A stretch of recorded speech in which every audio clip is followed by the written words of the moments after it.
Hello friends, welcome to my channel. তো আজকের ভিডিওর টপিক হলো রানিং নিয়ে। কারণ আপকামিং তোমাদের জেল পুলিশ থেকে শুরু করে WBP constable, lady constable, KP constable, WBP SI সমস্ত ভ্যাকেন্সি তোমাদের আছে।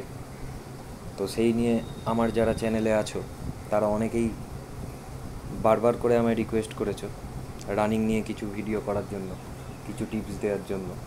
তা তোমাদের জন্যই আমি আজকের এই ভিডিওটা করছি। তো দেখো, প্রথমেই বলে রাখি, পুলিশের চাকরি পেতে গেলে প্রত্যেকটা স্টেপই কিন্তু ইম্পর্টেন্ট। তার মধ্যে ফিজিক্যালটাও অত্যন্ত গুরুত্বপূর্ণ। অনেকের যাদের মেরিটে কনফিডেন্স খুব বেশি থাকে, রানে থাকে না। যার সবেতেই থাকে আলাদা রকম। রানে কনফিডেন্সটাই ম্যাক্সিমামের থাকে না, কারণ এমনি একটা খেলাধুলো করা আর একটা 1600 মিটার 800 মিটার দৌড়ানো এক না। অনেকে আছে আবার পড়াশোনায় বেশি ফোকাস করে, খেলাধুলো অত করে না, তাদের পক্ষেও রান করাটা খুব কঠিন। কিন্তু এটা একটা মধ্যবর্তী ধাপ, যেখানে তোমার হাইট, ওয়েট, চেস্ট মেজারমেন্ট আর রান লাগবেই। তো সেই ক্ষেত্রে দাঁড়িয়ে রানটা অত্যন্ত গুরুত্বপূর্ণ। তোমাদের কনস্টেবলের ক্ষেত্রে 1600 মিটার লাগে, 6.5 মিনিট টাইম থাকে। আর এসআই এর ক্ষেত্রে 800 মিটার, 3 মিনিট টাইম থাকে। আর মেয়েদের ক্ষেত্রে 800, 4.5 মিনিট টাইম থাকে। তো রানের ক্ষেত্রে এই ভিডিওয়ে আমি ডিটেলসে বলবো তোমাদের হাঁপানোর সমস্যা কিভাবে কাটবে, স্ট্যামিনা এন্ডিউরেন্স কী করে বাড়বে, পায়ে চোট ব্যথার সমস্যাগুলো কিভাবে যাবে। কারণ আমি নিজে প্রত্যেকটা রান ফার্স্ট অ্যাটেমেই ক্লিয়ার করেছি। রানিং আমি 1 বছর প্র্যাকটিস করেছি। তো তার সাথে আমি নিজের রানের টেকনিকগুলোও শেয়ার করব। তো প্রত্যেকে ভিডিওটা মন দিয়ে দেখো, আর অন্য কারোর প্রয়োজন থাকলে তাদেরকেও শেয়ার করো। তো দেখো, প্রথমেই বলি, আমি যখন রান শুরু করেছিলাম, আর ভিডিওটা শেষ পর্যন্ত দেখো, তোমাদের আমি একটা চার্টও প্রোভাইড করব যে এই রুটিনটা ফলো করবে রানে। আমি যখন রান শুরু করেছিলাম, আমার 74-75 কেজি ওয়েট ছিল। কারণ আমি বডি বিল্ডিং থেকে পুরোপুরি ঢুকেছিলাম, শরীর অনেক ভারী ছিল। সেই জায়গায় দাঁড়িয়ে রান করলেই আমি প্রচুর হাঁপাতাম আর সিন পেন হতো। কিন্তু আমি যে রানের টেকনিকটা ফলো করেছিলাম প্রথম 1 মাস, সেটা হচ্ছে হাঁটার মতো দৌড়, কিন্তু আমি থামবো না। এই একটা টেকনিক নিয়ে আমি 2 কিমি 2.5 কিমি করতাম। আর এর সাথে কি করতাম, 3-4টে করে 100 মিটার টানতাম। আমি একটু অন্যভাবে রান করেছি। তারপর আমি একদিন 1600 করলাম, যেভাবেই হোক, দেখলাম 12-13 মিনিট সময় লাগলো। এবার প্রত্যেক মাসে 2-3 বার করে সেই 1600 মিটারটাকে সময় কমানোর চেষ্টা করতাম। 3 মাসের মাথায় গিয়ে আমার 7:45 লেগেছিল। তো সেক্ষেত্রে তোমরা বুঝতে পারছো, সময় থাকতে রানটা শুরু করতে হবে, নয়তো হবে না। এটা পড়া না পড়ে মুখস্থ করে হবে। তো আমি প্রত্যেক সময় চেষ্টা করতাম খুব এফোর্ট দিয়ে করব, যত কষ্টই হয়ে যাক। থেমে যাব, অনেকে দাঁড়িয়ে যায়, হাফ করতে করতে ছেড়ে দেয়, তা না। আমার রান করে উঠলে বমি হতো, কিন্তু যেভাবে হোক এফোর্ট দিয়ে করব। তারপর আমার একটা টাইমে গিয়ে 3 মাস টপকানোর পর আমার টাইমিংটা চলে আসে 6:45 থেকে 40-এর মধ্যে। এরপর আমি যেটা কি করতাম, ওই সিজনগুলোয় অনলাইনে দেখবে অনেক ম্যারাথনের রেজিস্ট্রেশন হয়, সেই রেজিস্ট্রেশনগুলো করে 10 কিলোমিটার 15 কিলোমিটার ম্যারাথনগুলো করতাম। ওই করতে করতে আমার বডি ওয়েট অনেকটা পড়ে যায়, আর রানের টাইমিং চলে আসে 5:35-40।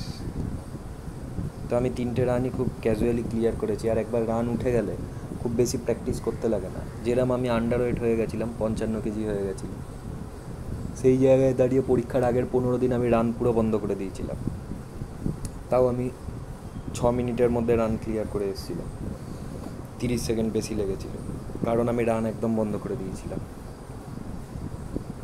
তো রানের, আর দ্বিতীয়ত হচ্ছে, আমি যেটা মনে করি, গায়ের জোর করে অতিরিক্ত পরিশ্রম করার থেকে একটা টেকনিক্যাল ওয়েতে, সায়েন্টিফিক ওয়েতে যদি আমরা রানটা প্র্যাকটিস করি, আর তার সাথে যদি প্রপার ফুড সোর্সটা মেনটেন রাখি, যেমন প্রপার ডায়েট, যাতে রান মানেই তোমাদের সবথেকে হার্ড ওয়ার্কআউট যাকে বলে, বডির সমস্ত মাসেলস ইনভলভড হচ্ছে ওতে। আর তোমাদের ফিউল হিসাবে ঠিকঠাক কার্বোহাইড্রেটগুলোও নিতে হবে, আর রিকভারির জন্য প্রপার প্রোটিনও নিতে হবে। তো সেক্ষেত্রে তোমরা প্রত্যেক দিন চেষ্টা করবে প্রোটিন সোর্সটা ঠিক রাখা। ছাতু খাবে, ডিম খাবে, ছোলা খাবে।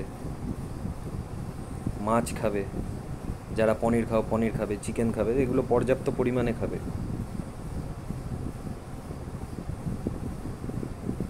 আর তার সাথে রানে যাবে যে তোমরা গ্লুকোজ বা ওআরএস গুলে নিয়ে যাবে। আর চেষ্টা করবে, একটা তোমাদের নাম বলে দিচ্ছি, সেলক্যাল 500, এটা ক্যালসিয়াম, উইকে 2 থেকে 3টে খাওয়া। তার কারণ অনেকেরই শরীরে ক্যালসিয়ামের কমি থাকে, আমরা বুঝি না, আমরা খুব সামান্য খেয়ে উঠি। সারাদিনে হয়তো এক পিস মাছ খেলাম আর রাতে রুটির সাথে কিছু ভাজা খেলাম, এক্ষেত্রে সারাদিনে প্রোটিনটা একদমই কম যায়, যেখানে আমাদের বডি ওয়েটে পার 1 কেজি বডি ওয়েটের জন্য 1 গ্রাম করে প্রোটিন দরকার। তো এগুলো অন্য হিসেব বাদ দাও, অত কিছু হিসাব তোমাদের করে লাভ নেই।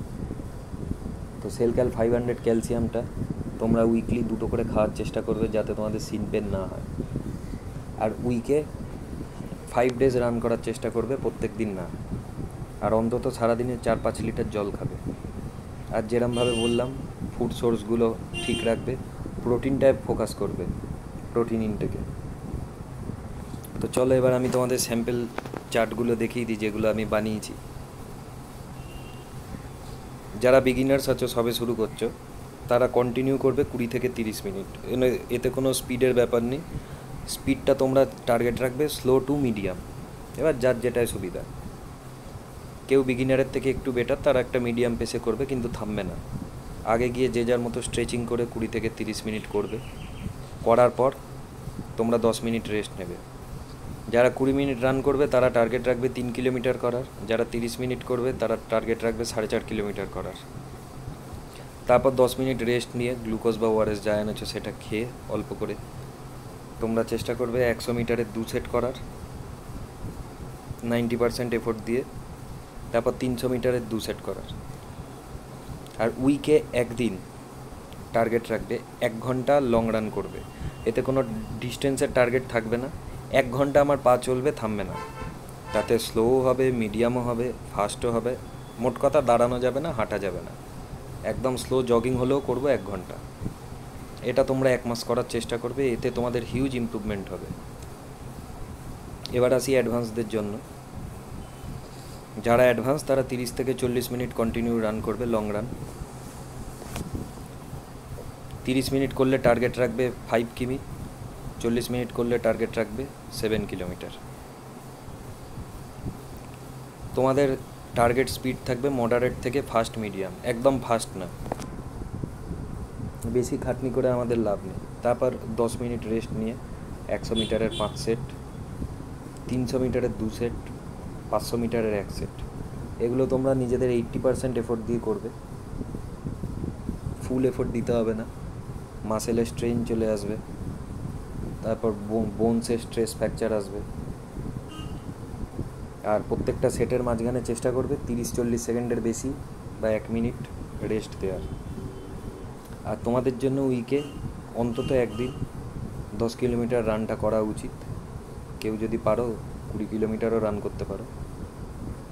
তো এই ছিল ওভারঅল রান নিয়ে একটা ভিডিও। ভালো লাগলে অবশ্যই লাইক করো, আর কিছু জানার থাকলে কমেন্টে জানিও।